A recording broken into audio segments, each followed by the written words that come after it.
Hello everyone, welcome back to my channel that is Sameer Shakir. इससे पहले कि मैंने आपसे बताया भी था कि हम लोग अपनी नई वीडियो में कुछ और सोमैटोटाइप्स के बारे में बात करेंगे, जो कि आज के हमारे राइटर और फिजिशियन की अगर हम बात करें तो एज पर हिपोक्रेट्स जो है वो ग्रीस के बहुत अच्छे फिजिशियन थे, जिन्होंने बॉडी टाइप्स को यानी कि सोमैटोटाइप्स को 4 डिफरेंट कैटेगरीज में डिवाइड किया है। तो आज हम यही 4 कैटेगरीज के बारे में डिस्कस करेंगे और इसके बाद एक और हमारा टॉपिक है, वीडियो को लास्ट तक जरूर देखिएगा, जिसमें हम अर्नेस्ट क्रेस्मर के बारे में भी डिस्कस करेंगे कि उन्होंने 3 बॉडी क्लासिफिकेशन दिए हैं। तो चलिए आइए शुरू करते हैं। सबसे पहले है हमारा हिपोक्रेट्स के अंदर फ्लेगमेटिक पर्सनालिटी। फ्लेगमेटिक पर्सनालिटी का मतलब होता है that is very lazy and loose personality. बहुत ही ढीले ढाले लोग जो होते हैं, फिजिकली वीक पर्सनालिटी को हम लोग बोलते हैं फ्लेगमेटिक पर्सनालिटीज। इनकी कुछ 2 और बातें बताई गई हैं, दैट इज लेथार्जिक एंड स्पिरिटलेस। इसका मतलब ये हुआ यानी कि बहुत ही लेजी सॉर्ट ऑफ पीपल हैं, बहुत ही आलसी तरह के लोग होते हैं जिनका काम करने में बहुत ज्यादा मन नहीं लगता। काम हो जाए तो ठीक है, नहीं होता है तो भी चल जाता है। तो इस तरीके के पर्सनालिटी के लोग कहलाते हैं हमारे फ्लेगमेटिक पर्सनालिटीज। लास्ट इसका पॉइंट बताया है दैट इज स्लो वर्कर्स। अगर ये किसी भी काम करने को स्टार्ट भी करते हैं तो इनका प्रोग्रेस बहुत फास्ट नहीं होता, बहुत धीरे काम करते हैं, क्योंकि इनके मन में हमेशा ये चल रहा होता है कि हाँ हमें काम करना और कैसे भी हो जाएगा, कंप्लीट हो जाएगा, एक टाइम लेगा बट कंप्लीट हो जाएगा। कुछ कुछ ऐसे लोग भी होते हैं जिनके अंदर ये थिंकिंग ही नहीं होती कि हमें काम एक टाइम में कंप्लीट करना है या नहीं करना है, कोई गोल नहीं होता। तो इस तरीके के लोग हमारे फ्लेगमेटिक पर्सनालिटीज के अंदर आते हैं। सेकंड हम लोग बात करते हैं सैंगुइन पर्सनालिटी, जो फ्लेगमेटिक के जस्ट ऑपोजिट है। तो sanguine personality means the personality who are very fit and powerful and strong. Physically भी और मेंटली भी ये हर तरीके से स्ट्रॉन्ग होते हैं। इसके ऑपोजिट अगर हम बात करें so they are elated and happy. Elated and happy का मतलब ये होता है कि ये हैप्पी गो लकी पर्सनालिटीज हैं, इनको कोई भी काम दे दिया जाए कभी मना नहीं होता, और फ्रेश मूड से आसानी से ये हर काम को कंप्लीट कर ले जाते हैं। काम करने में इनको मजा भी आता है, कोई भी काम दे दिया जाए they take good interest in working and they perform their task. Next है क्विक वर्कर्स। जिस तरह से ये काम अपना स्लो करते थे, इनका गोल नहीं होता, उसी के ऑपोजिट ये काम अपना बहुत फास्ट करते हैं। इनका एक एम होता है कि हमें इतने टाइम ड्यूरेशन के अंदर ये काम कंप्लीट कर लेना है, या कोई भी XYZ काम दिया जाए इनको तो ये कंप्लीट कर लेते हैं। तो interested people and they are quick workers sort of. Next is optimistic views. That is ये अपने काम को लेके बहुत कॉन्फिडेंट होते हैं कि अगर थोड़ा सा काम मुश्किल भी होता है तो दे थिंक दैट कि हाँ ये काम बहुत इजीली हो जाएगा अगर हम थोड़ा सा इसमें एफर्ट यूज करें और काम में थोड़ा सा इंटरेस्ट शो करें तो काम बहुत आसानी से कंप्लीट हो जाएगा। So these are very positive view people, confident and they can do their task easily. Next, they are courageous and enthusiastic means if they think कि ये काम थोड़ा मुश्किल है तो इनके एक अंदर से एक मोटिवेशन डेवलप होता है that they are brave and they can do their work। बहुत आराम से वो काम को कंप्लीट कर ले जाते हैं, भले ही उसमें कुछ चेंजेस करने पड़े या थोड़ा सा टाइम लगे, वो काम को लेकिन कंप्लीट कर सकते हैं। So these sort of personalities are called as sanguine personality, जो अपने काम को खूब अच्छे से एंजॉय करते हैं और अपनी बॉडी फिजिक के बारे में भी देखें तो फिजिकली और मेंटली दोनों तरीके से स्ट्रांग होते हैं ये। नेक्स्ट हमारी कैटेगरी आती है that is choleric personality. Choleric personality में थोड़ा सा चेंजमेंट होता है, that they are physically strong but emotionally week.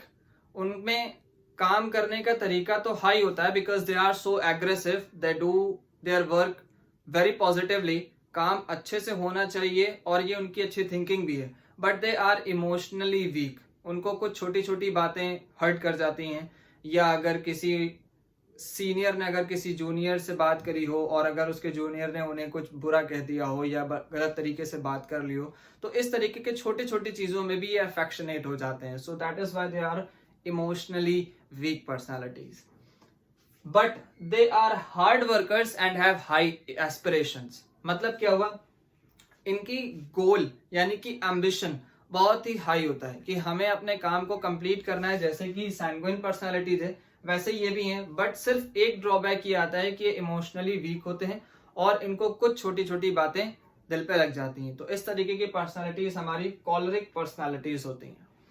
Next आते हैं हमारे पास लास्ट, जिसको हम लोग बोलते हैं melancholic personality. Melancholic personality Hippocrates की बताई हुई वो चौथी पर्सनालिटी है जिसके बेसिस पर ये बिल्कुल नल है।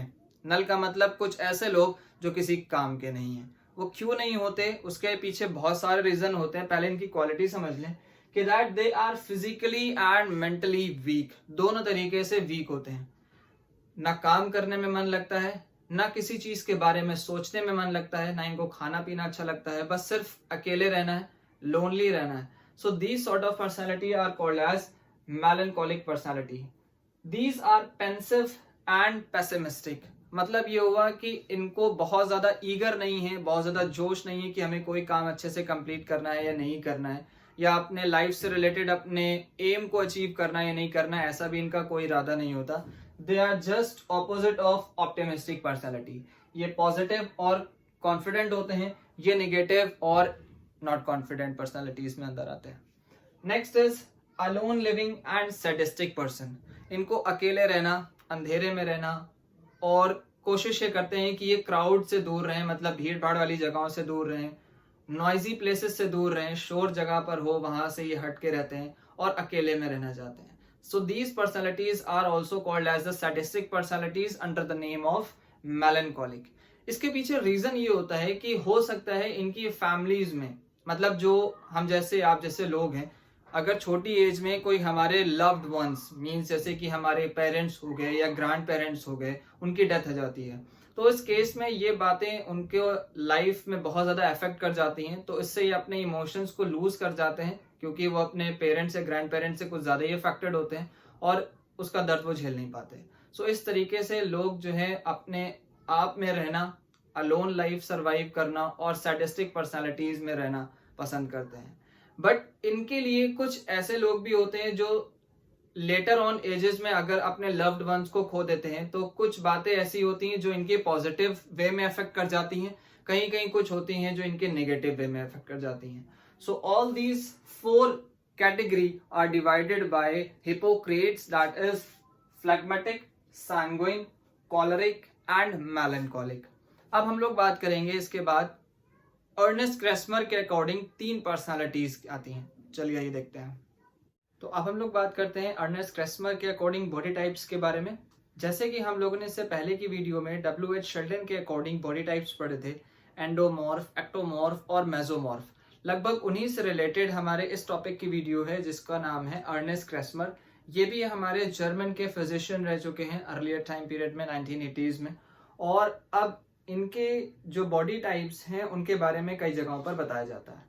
तो सबसे पहला इनका बॉडी टाइप है दैट इज पाइकनिक पर्सनालिटी।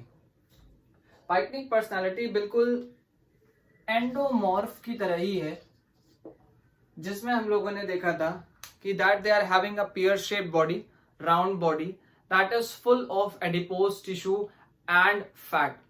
अब यहाँ पे उसी से रिलेटेड दिया है that these type of personalities are having the round shape body, they are having the high amount of adipose tissues, that means they are stocky and fatty, बहुत ज्यादा मोटे, अच्छे खासे और शॉर्ट लिम्स के होते हैं। they are happy go lucky personalities। ये happy go lucky personalities इसलिए कहे जाते हैं क्योंकि इनको किसी और वर्क में ज्यादा इंटरेस्ट नहीं होता। इनका मेन एक मोटिव होता है कि अगर ये हैवी वेट से रिलेटेड हैं तो कुछ फिजिकल एक्सरसाइज परफॉर्म करेंगे या अपने सेडेंटरी लाइफस्टाइल सर्वाइव करेंगे, जिससे बाकी अलग स्टैंडर्ड्स में, अलग सिचुएशन में क्या प्रोसेस चल रहा है उससे उनको कोई मतलब नहीं होता। अपनी लाइफ में मस्त रहते हैं और इन्हें कोई भी प्रॉब्लम जल्दी आती नहीं है, मीन्स अपनी लाइफ सर्वाइव करने से रिलेटेड। बट कभी इनको हेल्थ से रिलेटेड इश्यूज क्रिएट हो सकते हैं अगर ये फिजिकल एक्सरसाइज परफॉर्म ना करें। जैसे कि शॉर्ट लिम्स पर्सनालिटीज जो हैं, अगर वो फिजिकल एक्सरसाइजेज, योगा या कुछ और रनिंग एक्टिविटीज नहीं करते हैं तो इनको हार्ट की प्रॉब्लम, डायबिटीज और शुगर की प्रॉब्लम भी क्रिएट हो सकती है। नेक्स्ट इसके बाद बताया है their nature. So their nature is of friendly nature, मतलब कि जैसे कि लिखा हुआ भी ये हैप्पी गो पर्सनैलिटी है, तो ये अपने म्यूचुअल रिलेशंस जो हैं वो लोगों से आसानी से बना लेते हैं, लोगों के दोस्त भी अच्छे से बन जाते हैं क्योंकि ये थोड़े से फ्लफी भी होते हैं और अच्छी पर्सनालिटी के भी होते हैं। तो they are having good heart and they can make their friends easily. अब इसके बाद आते हैं हमारे एस्थेनिक पर्सनालिटी। एस्थेनिक पर्सनालिटी को हम लोग लेप्टोसोमिक पर्सनालिटी के नाम से भी जानते हैं, जो कि बुक्स में जनरली नहीं दिया होता है, बट आप अगर इसके बारे में सर्च करेंगे तो आपको मिल जाएगा। So leptosomic personality means the personalities those who are like ectomorphic, जो लंबे हैं, दुबले पतले हैं, long limbs and long bones हैं, बट इनकी बॉडी में मसल मास ज्यादा नहीं है, और इनकी बॉडी में एडिपोज टिश्यू यानी कि फैट का अमाउंट भी इनकी बॉडी में ज्यादा नहीं होता। So these type of personalities are ectomorphic और called as the asthenic personality as per Ernest Kretschmer. इनकी कुछ और क्वालिटी भी बताइए। जैसे ये फ्रेंडली इन नेचर होते हैं, ये फ्रेंडली इन नेचर नहीं होते। एक्चुअली ये इंटेलिजेंट तो होते हैं, बट इनका दूसरों के साथ रहना, अपने दोस्तों में घुल मिल करके रहना, या अपनी फैमिली मेंबर्स में रिलेटिव्स के साथ ज्यादा मिलना इन्हें पसंद नहीं। So these are personalities intelligent but introvert, अंतर्मुखी। They lead their lonely life, sort of sadistic personality they are, but they also avoid living in crowd, मतलब भीड़ भाड़ की जगहों में रहना या बहुत ज्यादा भरी हुई जगहों पे रहना इनको पसंद नहीं होता। So these type of personality are asthenic personality. The next third one is called as athletic personality. Athletic personality is same as we heard about mesomorphic people. जैसे कि हम लोग ने mesomorph के बारे में पढ़ा हुआ है। तो mesomorphic people भी ऐसे ही थे, जो muscular physique थी, अच्छी muscle body, they are having broad shoulders and chest as compared to their waistline, having good muscle mass also and also the good muscular strength. तो अब ये भी है, they are also active and agile, मतलब अपने काम को बहुत अच्छी तरीके से करते हैं, आसानी से करते हैं। They enjoy their work, they enjoy their life also. Agile means they are very active. अब इसमें थोड़ा सा डिफरेंस ये है एक्टिव से रिलेटेड, कि ये एज पर सिचुएशन अपने डायरेक्शन को बहुत जल्दी बदल सकते हैं। जैसे कि कुछ ऐसे प्लेयर्स होते हैं जो lawn tennis, table tennis, badminton, squash, football वगैरह खेलते हैं, तो ये अपने बॉडी के मूवमेंट को बहुत जल्दी स्विच कर सकते हैं, मतलब चेंज कर सकते हैं। So these type of people come under the athletic personalities. They are both powerful and intelligent, दिमाग भी अच्छा है और ताकत भी अच्छी है, अपनी पावर का यूज करते हैं, ये सिर्फ स्पेशली अपने गेम से रिलेटेड। Next is they are having the good interest in physical activities. अब फिजिकल एक्टिविटीज की बात कहें या इसके अलावा हम किसी और कामों की बात करें जो इनके फिजिकल और मेंटल वर्क से रिलेटेड है, तो they are really enjoying their work while performing the physical activities and many more activities as compared to their mental work also. कुछ क्विजेस खेलना या नॉलेज से रिलेटेड कुछ इंफॉर्मेशन लेना, वीडियोस के तौर पर अपने आइडल से इंस्पायर होना, तो ये सब चीजें इनके अंदर बहुत होती हैं और ये अपने बड़े से कुछ ज्यादा और अच्छे तरीके से सीख सकते हैं। They are more interest in learning few of the physical activities. तो ये हमारे कुछ ऐसे बॉडी टाइप्स हैं जो अर्नेस्ट क्रेस्मर ने डिस्क्राइब किए हैं। आई होप कि आपको ये वीडियो समझ में आया होगा, इजी लगा होगा। आप इससे अपने बारे में भी जान सकते हैं और अपने आसपास के लोगों के बारे में भी जान सकते हैं कि वो किस तरह के लोग हैं। So this is all for today. Hope कि आप अपने डाउट्स और अपनी क्वेरीज कमेंट बॉक्स में रखेंगे ताकि हम आगे की वीडियोस आपके क्वेरीज से रिलेटेड बना सकें। Thank you everyone and stay safe.